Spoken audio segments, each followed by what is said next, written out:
तुझे कपड़ा चलाना चाहनी है। तेरा नाम है बरखा रानी, बरखा रानी, बरखा रानी।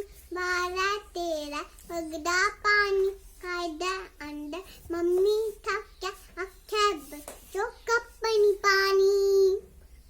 रानी बरखा रानी करनी अपनी कैमन रानी, समसम कर दी बड़ी जन अठा चिकर गारा पानी।